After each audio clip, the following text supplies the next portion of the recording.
to get a PhD, besides writing a doctoral dissertation and doing various coursework and getting a certain grade point average, you have to go before some experts in what is called your oral examination.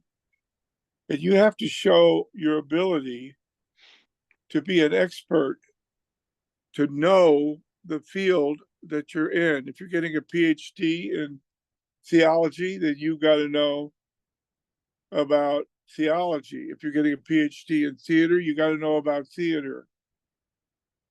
And they want to know, and I'm talking about the people of the PhD orals quiz team, they're going to be finding out if you really know, if you have a depth of knowledge of the subject, if you have a deep understanding of your research topic, of the literature.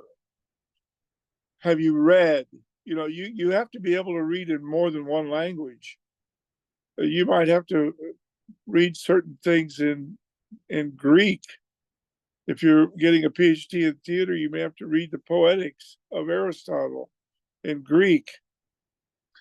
And not only literature, but methodology and all of this, you have to show mastery. And I can remember, like it was yesterday, a man who was in his 50s who'd been struggling to get his PhD for years and years and years. And I saw him come down the stairs crestfallen because he had flunked his orals and his PhD had just gone out the window. And he was the saddest man I ever saw. And here I was, a very, very young man, seeing him almost retirement age, as if he had basically made his life a total failure. And I want you to know that there is an oral exam that all of us have to pass in this life.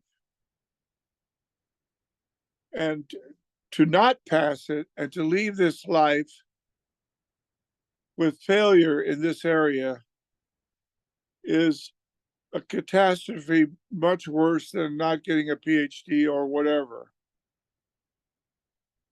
If we confess with our mouth, Moshiach ben David, Yeshua, and believe in our heart that God raised him from the dead, if we confess him before men, and these men serve almost like the oral exam quiz team for your PhD. This is one reason why I've always done street preaching. It forces me to confess the Lord before men and not be ashamed of the gospel.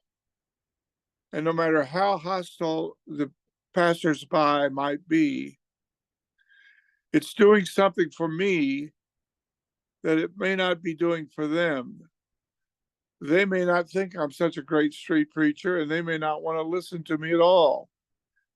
But for me, it is passing my oral exam. Because if I deny him before men, he will deny me before his Father in heaven. And I want to pray right now that you, whether you ever get a PhD or not, will not fail this test, because your soul is at stake. He told his disciples that they had to confess him. And Rav Shaul said, I am not ashamed of confessing him. I'm not ashamed of the Basuras HaKe'olah. It is the power of God unto salvation for all who believe. And he confessed the Lord everywhere. The first place he would always go was the shul, even though it meant that after 2 or 3 weeks he would be run out of town on a rail.